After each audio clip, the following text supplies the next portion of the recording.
आतापर्यंत आपले पेर of straight line chapter मधले तिन्ही डेरिव्हेशन कंप्लीट झाले.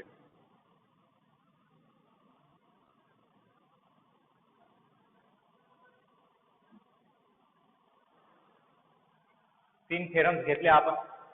पहिला थेरम होता joint equation of pair of lines passing through origin is a homogeneous second degree equation. Ax square plus 2h xy plus by square equal to 0. हे होता पहिला theorem. त्यानंतर दुसरा थेरम होता याचा converse. homogeneous second degree equation represents a pair of lines passing through origin if x square minus ab equal to 0. या homogeneous second degree equation मध्ये म्हणजे या जॉइंट इक्वेशन मध्ये दोन लाईन्स राहतात जे की ओरिजिन पासून पास होतात आणि ते लाईन्सचे इक्वेशन्स असे येतात y equal to minus H plus under root H square minus A B divide by B into H. हे एक लाईन आहे.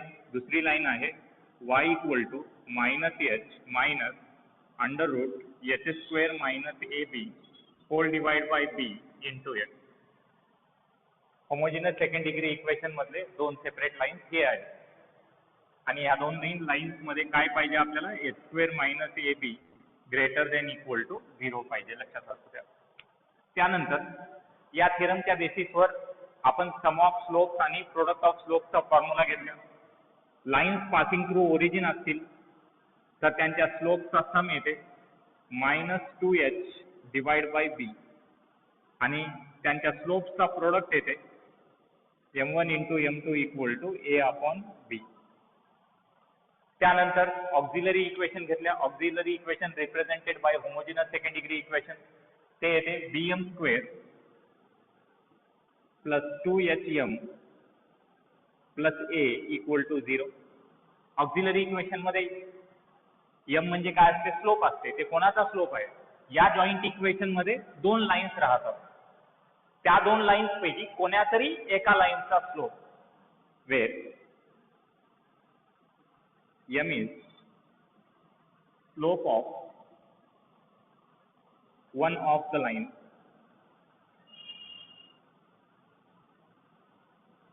where m is slope of one of the lines represented by this equation. या equation मधल्या लाईन्सचा दोन lines पैकी कोण्यातरी एका लाईनचा स्लोप. त्यानंतर तिसरा डेरिव्हेशन घेतलं. दोन लाईन्स जे की ओरिजिन पासून जात असतील पेअर ऑफ लाईन, त्या दोन लाईन्स मधली थीटा जर ऍक्टिव्ह अँगल असेल तर एक फॉर्म्युला आहे आपल्याला ऑब्टेन झालेला आणि तसाच एक फॉर्म्युला 11वी मध्ये बी घेतला. तेही फॉर्म्युला लिहितो tan theta equal to m1 minus m2 divide by 1 plus m1 into m2. या जागी m1 इंटू m2 -1 होऊ शकणार हे फॉर्म्युल्यामध्ये. आणि काल जे आपण डिराईव्ह केल्या फॉर्म्युला ऍक्टिव्ह अँगलचा ते फॉर्म्युला येते 2 under root H square minus A B whole divide by A plus B. या फॉर्म्युलेमध्ये ए प्लस बी 0 होऊ शकणार कारण डिनॉमिनेटर 0 झाले तर आन्सर इन्फिनिटीला जातात. मग आन्सर इन्फिनिटीला गेलं तर अँगल आपल्याला इथं 90 डिग्री येते. 90 डिग्री ऍक्टिव्ह अँगल नसते. ऍक्टिव्ह अँगल म्हणजे 90 पेक्षा लहान असायला पाहिजे. त्यामुळं हे दोन कंडिशन्स आहेत जे की 0 होऊ शकणार. ए प्लस बी 0 होऊ शकणार, m1 इंटू m2 -1 होऊ शकणार. इथपर्यंत आपलं झालेलं आहे. आता आपल्याला condition for parallel lines and perpendicular lines obtain करायचे आहेत जे की या फॉर्म्युल्यानं आपण ऑब्टेन करू शकता. त्यानंतर डायरेक्टली आपण या चॅप्टरची पहिली एक्सरसाइज सुरू करू.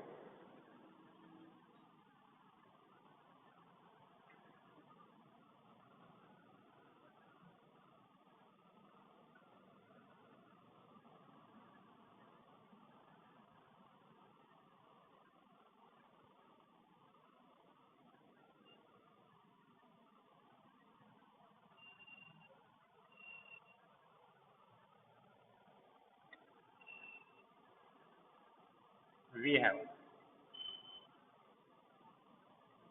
tan theta equal to 2 under root h square minus ab divided by a plus b.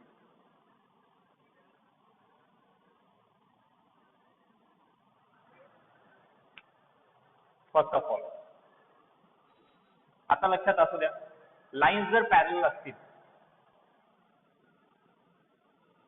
0 किंवा 180 अँगल होते, तर पॅरल असतील तर मी जर 0 कन्सिडर केलो, इथं ॲक्यूट अँगलचा कन्सेप्ट आहे, 0 जर यूज केलो किंवा 180 यूज केलो, tan 0 चा आन्सर 0 येते, tan 180 चाही आन्सर 0 येते. इथं 0 कधी येईल आन्सर? जेव्हा न्यूमरेटर 0 होते, जेव्हा न्यूमरेटर 0 होते. अजून एक फॉर्म्युला हे लिहून घेतो, tan थीटाचं जे 11वी मध्ये शिकले आपण, m1 minus m2 divide by 1 plus m1 into m2.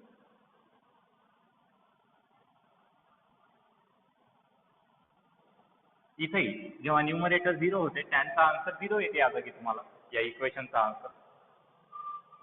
If lines are parallel, m1 minus m2 equal to 0, that is m1 equal to m2. हे तर मी ऑलरेडी सांगितलं, फक्त रिवाइज करून घ्यायला आपण. म्हणजे स्लोप इक्वल असले की लाईन्स काय होतात? पॅरलल होतात, किंवा पॅरलल लाईन्स असतील तर स्लोप त्यांचे इक्वल राहतात. आणि दुसरी कंडिशन, हे व्हॅल्यू 0 होते, 2 under root h square minus A B equal to 0, 2 तिकडे 0च्या डिव्हिजनमध्ये जाते, ते 0 होते. Under root of h square minus A B आहे इक्वल टू 0.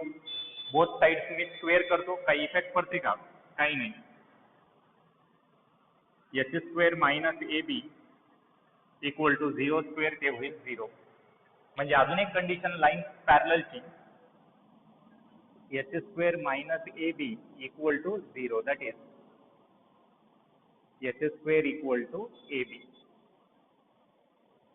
लाईन्स जर पॅरलल असतील तर स्लोप्स इक्वल राहतात आणि h square equal to A B येते, लक्षात असू द्या.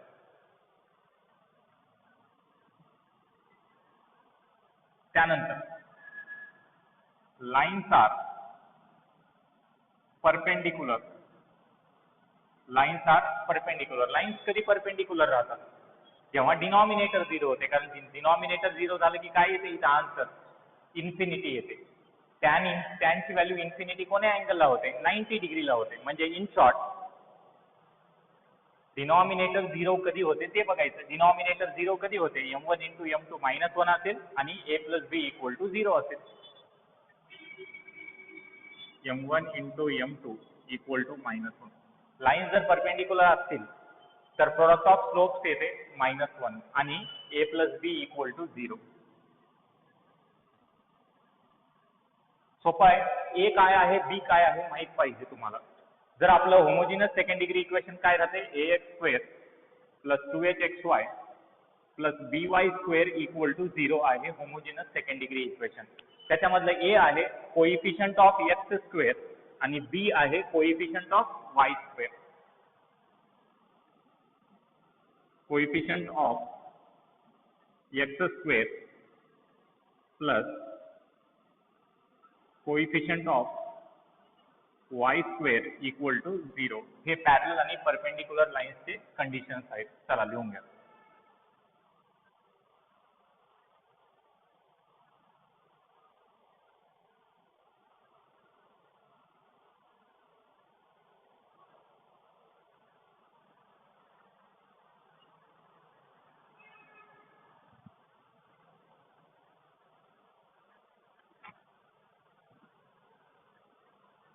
पेअर ऑफ स्ट्रेट लाईन या चॅप्टरवरची पहिल्या एक्सरसाइज पूर्वीचं सगळं थेरोटिकल पार्ट आपण कंप्लीट केलं. आता एक्सरसाइज कडे वळू आपण.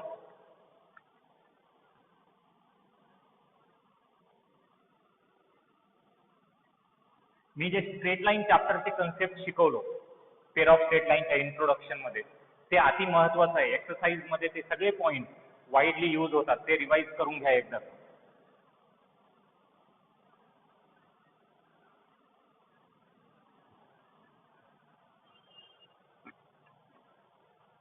Exercise 4.1.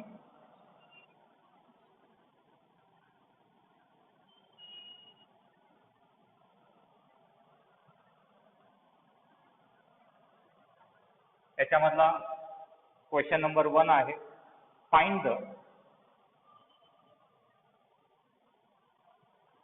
joint equation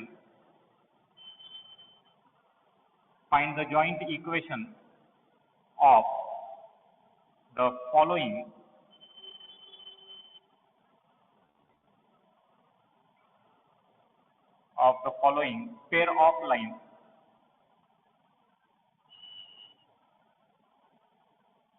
Find the joint equation of the following pair of lines. याच्यामधला question number 1, 2x plus y equal to 0 and 3x minus 5y equal to 0. खूप सोपा क्वेश्चन आहे. तुम्हाला मी चॅप्टरच्या सुरुवातीला सांगितलं, u इक्वल टू एक लाईन आहे आणि v इक्वल टू जर एक लाईन असेल, u and v दोन सेपरेट लाईन्स आहेत, तर यांचं जॉईंट इक्वेशन काय येते म्हणलो, u into v equal to 0. u equal to जर अशी लाईन असेल ax plus by,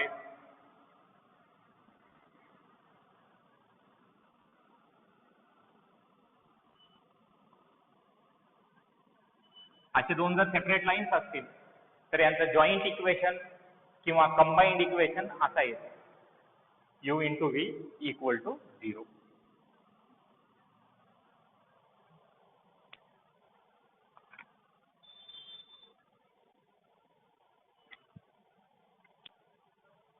Joint equation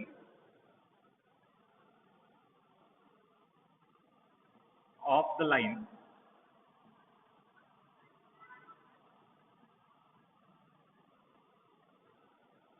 2x plus y equal to 0 and 3x minus 5y equal to 0 is